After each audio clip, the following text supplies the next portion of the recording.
Welcome to Stoic Conversations. My name is Caleb Ontiveros, and today it's going to be a solo episode. Today I'll cover a slightly topical issue, a little late perhaps, something that came up last week. A famous venture capitalist type made a statement on a fairly well-known podcast against introspection, or at least argued against a kind of introspection, and that kicked off a whole lot of discussion across X and Substack.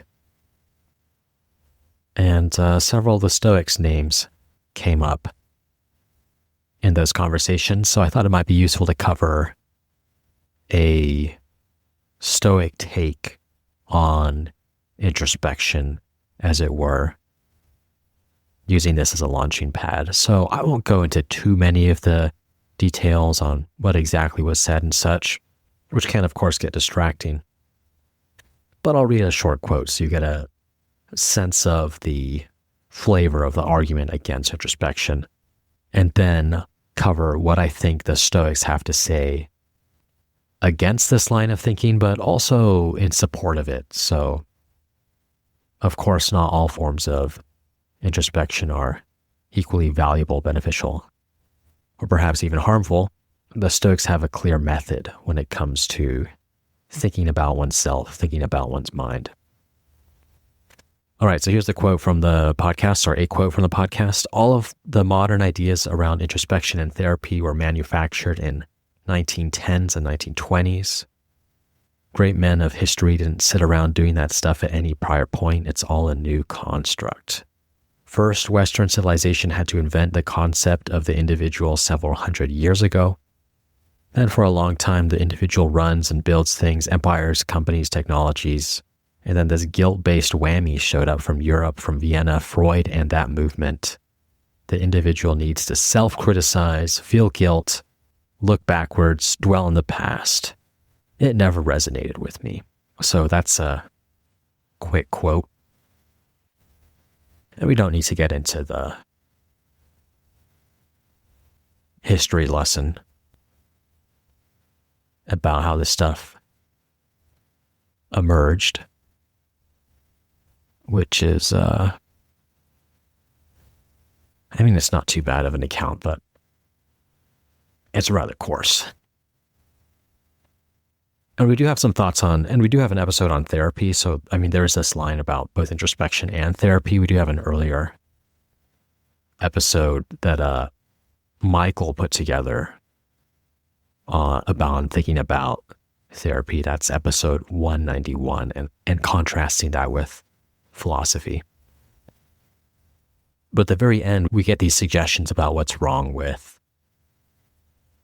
introspection. It involves self-criticism, feeling guilt, looking backwards, dwelling on the past. These are implied to not be good things. And then there's a historical case. The idea that great men didn't do these things, therefore they're not any good. And of course, the common response to this is that great men did do these things, and Marcus Aurelius is someone's name who came up in a number of retorts. His meditations must be described as introspective, at least at some level, and it would be hard to count one of the 5 good emperors out of the list of great men. So whatever that means to you, Marcus Aurelius should probably be on that list. So then you have a counterexample to this argument. At least the historical side of it doesn't fly. But of course, there's the question, I think a natural next move, if you're sympathetic to this line against introspection, is to define what we mean by introspection and say, well, Marcus Aurelius didn't do these sorts of things that were brought into popularity by psychoanalysis and then seeped through the rest of culture into something perhaps more focused on the individual, more therapeutic in the broad sense. And that just, of course, brings up the issue that I like to cover about what is introspection for the Stoics. And of course, it involves many different aspects. But if we look at this list, the individual needs to self-criticize, feel guilt, look backwards, dwell on the past. We could say the Stoics are interested in a quarter of those projects. The Stoics had no interest in cultivating guilt. That's really more of a Christian emotion. Ancient Stoics don't talk about this too much, although there are some lines about remorse and such. And they have even less concern about looking backwards, dwelling on the past. Except perhaps as a matter of, reviewing your day. We have the Seneca's Evening Review. But that entire project doesn't involve dwelling. It's forward-looking. Reviewing your day in the same way that some of these venture capitalist companies might engage in quarterly reviews or something of this sort. So it's hard pressed to say that's a practice that involves too much rumination. But I do think the Stoics are engaged in self-criticism. So to that extent, and Marcus Aurelius certainly does, I'll list some examples later, but the Stoics are involved in what someone might think of as a negative form of introspection. They are involved in judging oneself. That's one aspect that's essential to the Stoic practice. And they're also, of course, deeply engaged and encourage their students to know themselves. And in that respect, they are firmly within the philosophical Greco-Roman, certainly the Greek side of that. They're well within that tradition.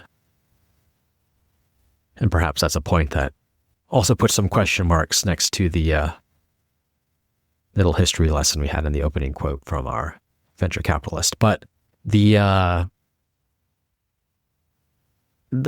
project just involves knowing yourself, knowing where you fit.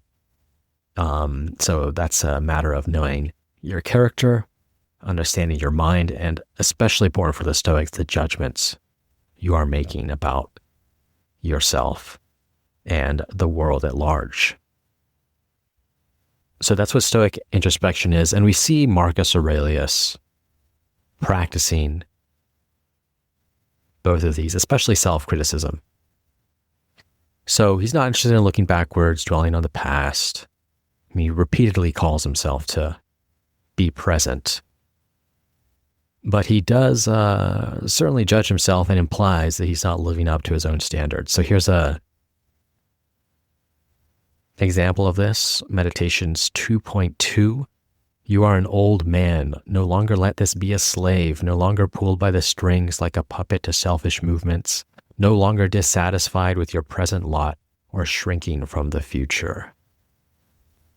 So there's certainly some implied criticism. And you see, I think this is the kind of form the judgment you see in meditation takes. This idea that Marcus Aurelius himself is not living up to his own standards, sort of implication that he should no longer be pulled by the strings like a puppet to selfish movements. But it is important that the form this self-criticism takes is proleptic. It's really a exhortation to himself to act better. It's not purely negative judgment, but encouragement, motivation to no longer be, in this case, no longer be dissatisfied with the present, no longer shrink from the future. And that was from 2.2. A fantastic and well-known example of the general strategist takes is in the earlier section 2.1. Begin the morning by saying to yourself, I shall meet with the meddling, ungrateful, arrogant, deceitful, envious, and selfish. All of these things happen to them because of their ignorance of good and evil. But I have seen the nature of the good and know that it is beautiful and the bad ugly. And I have seen the nature of the wrongdoer and know that we are kin, not only of the same blood or seed, but because we participate in the same intelligence and portion of the divinity. I can neither be injured by any of them, for no one can fix on me what is ugly, nor can I be angry with my kin, nor hate him, for we are made to work together like feet, hands, eyelids, and like the rows of the upper and lower teeth. To act against one another is contrary to nature, and it is acting against one another to be angry and turn away. So here we have a reminder, practical instruction that includes a lot of Stoic philosophy, Stoic principles. This idea of seeing other people as they are, not taking on a overly optimistic picture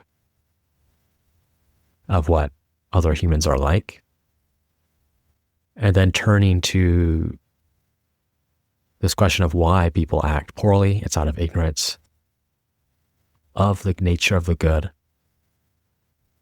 And this Stoic picture about fitting in with others, not in the sense of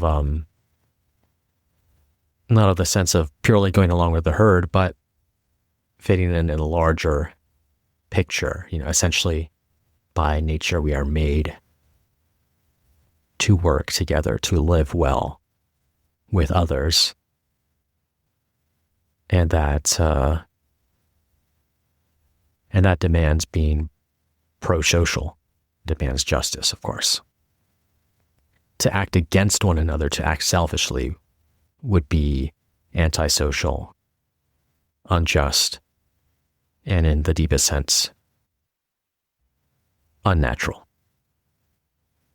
So I think that's a perfect example of the kind of exhortation Marcus Aurelius is engaged in. He points towards acting a specific way and has reminders, principles to encourage that action. We could also say it's focused on thinking a specific way. And many of the judgments of himself involve him failing to live up to that standard, but also point towards approaching that standard, approaching that idea of a Stoic sage. They're not purely negative judgments, nor does one ever get the sense that they are indulgent. So that's self-criticism, Stoic self-criticism. One way of summarizing that would be it's the project of understanding where you're failing to live up to your own standards, the standards set by nature, and then exhorting yourself to do better. The other aspect of Stoic introspection, it's not necessarily even uniquely Stoic, as I suggested earlier, is this aspect of knowing yourself. Of course, you have the famous Delphic maxim, know thyself. And here's a characteristic line from Epictetus. This is Discourses 2:11. The beginning of philosophy, at least to such as enter upon it in a proper way and by the door, is a consciousness of our own weakness and inability in necessary things. A more modern translation of this, I believe this is from the Practicing Stoic, is the beginning of philosophy is an awareness of one's weakness and incapacity when it comes to the most important things. This is a familiar idea. Philosophy begins when you recognize that you're failing to live up to your own standards. It's not necessarily a therapeutic one and goes beyond self-criticism because it involves awareness of your own mind, your character. And then the next step is defining what that standard is and how you can come to meet it. And although, of course, there are, at the universal level, the broadest level, commonalities between people, people are different. And therefore, what it means to live an excellent life is, when you get down to the details, different for each person. And it's going to involve awareness of your talents, your personality, your social situation. And these are facts where introspection isn't the only ingredient. Of course, it doesn't just involve knowing your own mind, but your mind. But of course, introspection can be useful for understanding your strengths, limits, and such.